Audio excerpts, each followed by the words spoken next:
We're all attracted to people all the time. What is it that attracts us to others? And what do others find attractive about you? These are some of the questions our team is going to try and answer in this series of videos. With millions of people to choose from, finding that perfect someone shouldn't be that difficult. But the media, social pressures and human nature itself have turned it into a mystery. We're surrounded by manipulated images, celebrity and glossy perfection. We're given rules about dating through books, websites and the press.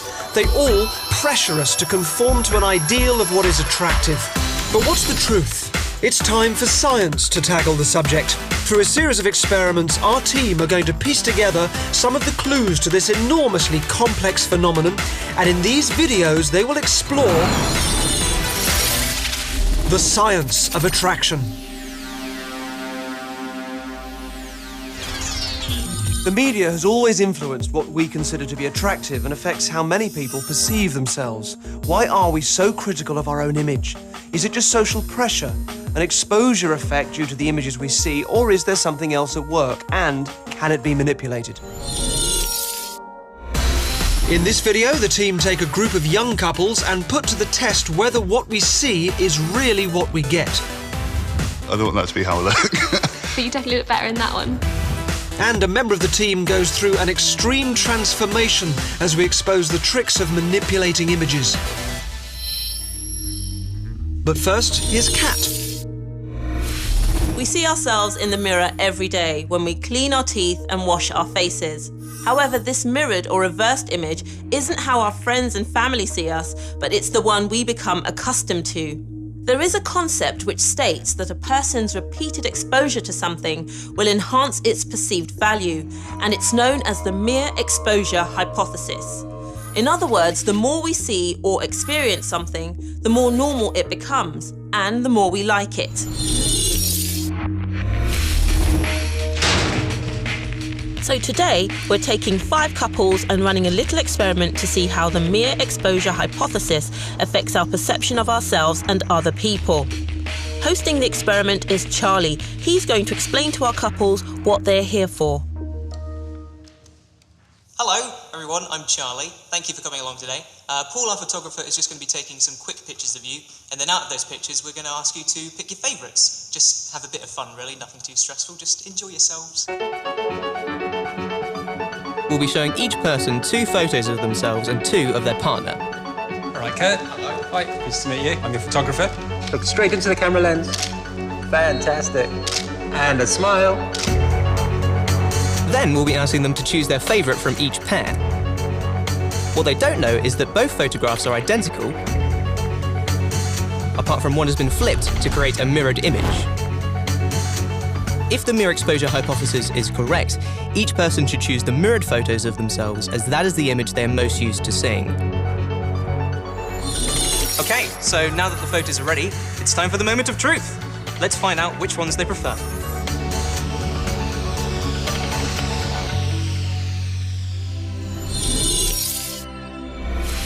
By the way, image A is the mirrored photo and image B is the normal one.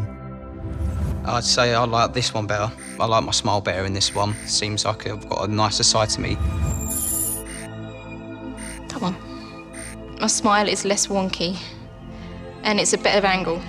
I prefer that one because it looks less wonky and it feels more right. I'm going to go with this one. Yeah, I really can't pinpoint it, but that seems more appealing. This one. Just think the light looks a little bit better. This one. I think it's more what I feel I look like. It's definitely that one, because I look different in that one. It just looks more like me. This one. There's something in the face. It's the way the face is angled. I think I prefer this one. It's not actually.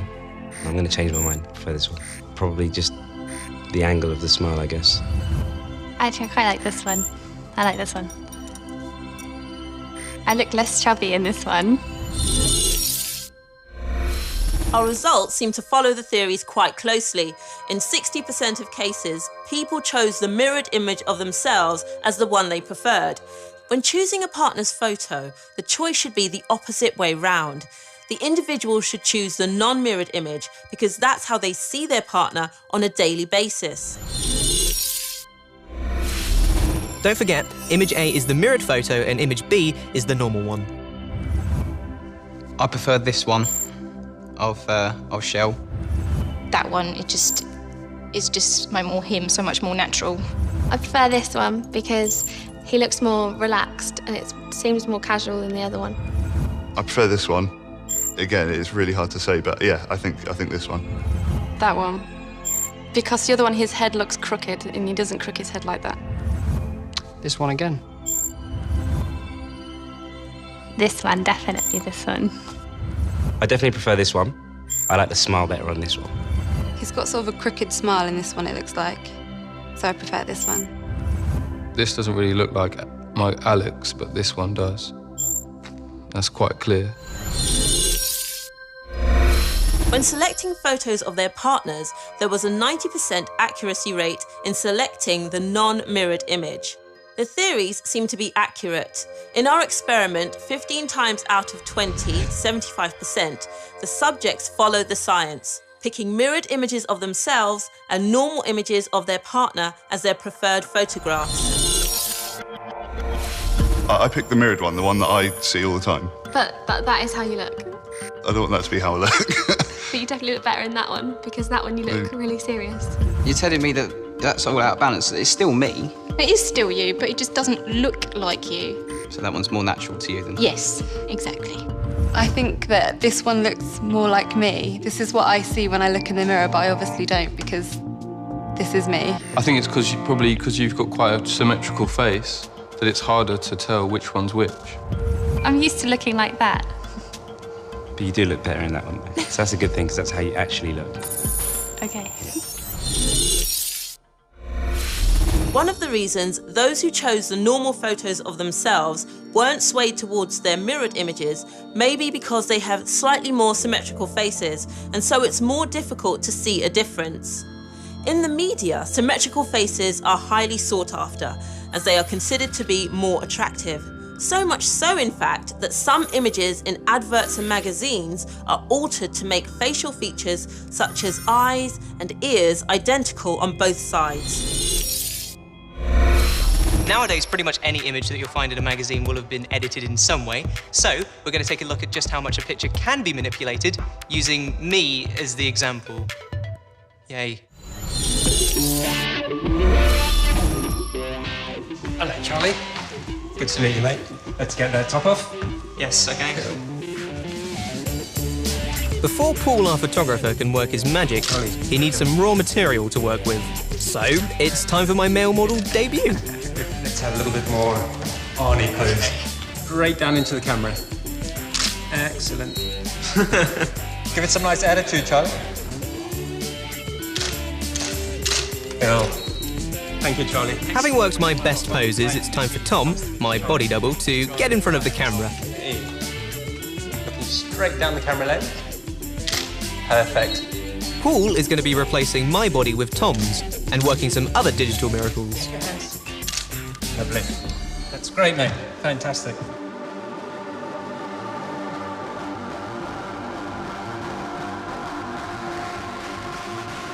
We all know that images get manipulated to make people appear thinner or to have clearer skin. But they are also changed to make the person's face appear more symmetrical by duplicating eyes and other features across the face. A perfectly proportioned face is an indication that the body it sits on is well prepared to fight off infection.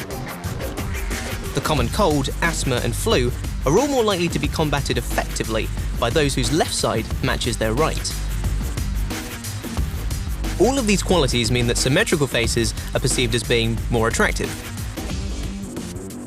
Here I am in all of my digitally manipulated glory, with clear skin, symmetrical features, and a buff new body. To me, it looks really weird, but even if I liked it, the changes are so extreme that I can never look like this.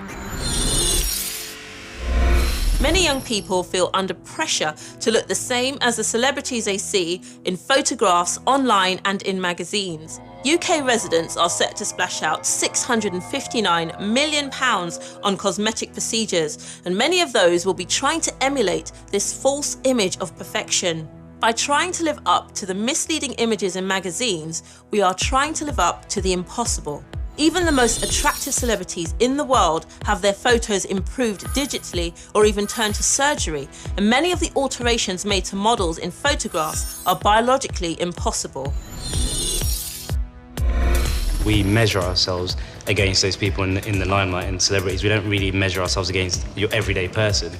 So when you do look at yourself, you kind of compare yourself to somebody who probably isn't a real reflection of what someone in everyday life would look like. You look at somebody, you think, oh, they're beautiful, or this makeup all so slim, but how do you know if it's fake or not? It's been touched up, so you've been pressurised to look all this beautiful, but no one can look that in real life. But I think that people overanalyse their own photos anyway. So whereas Dan would think, oh, she looks perfect, she looks beautiful, it's like I'd notice all those little things because you overanalyse yourself. Whereas you could look as good as someone in the media, but it's just that you look at yourself and you pick at stuff, whereas that person you just think, oh, they look beautiful. In the photos, we all said, like, oh, our faces look crooked. So people might get plastic surgery thinking, oh, I've got a crooked nose, but then they actually don't. It's just the way that they would look at themselves in the mirror. After what we've done today, I think if somebody does go and have plastic surgery on their face, you know, to correct their nose, your partner who knows you best, they probably just see you as totally different. So, well, that looks wrong. That's not you. That's not how I found me attracted to you. It's totally different. So, familiarity does play a part in attraction, which makes perfect sense. It's important, though, that we keep a good perspective about what's considered beautiful or handsome. With so many manipulated images around, it would be easy to feel pressured and unhappy with ourselves. And all of our test subjects found their partners attractive, which goes to show that reality is beauty, even if it's not airbrushed perfection. To find out more and test out our chat-up line generator, go to scienceofattraction.co.uk.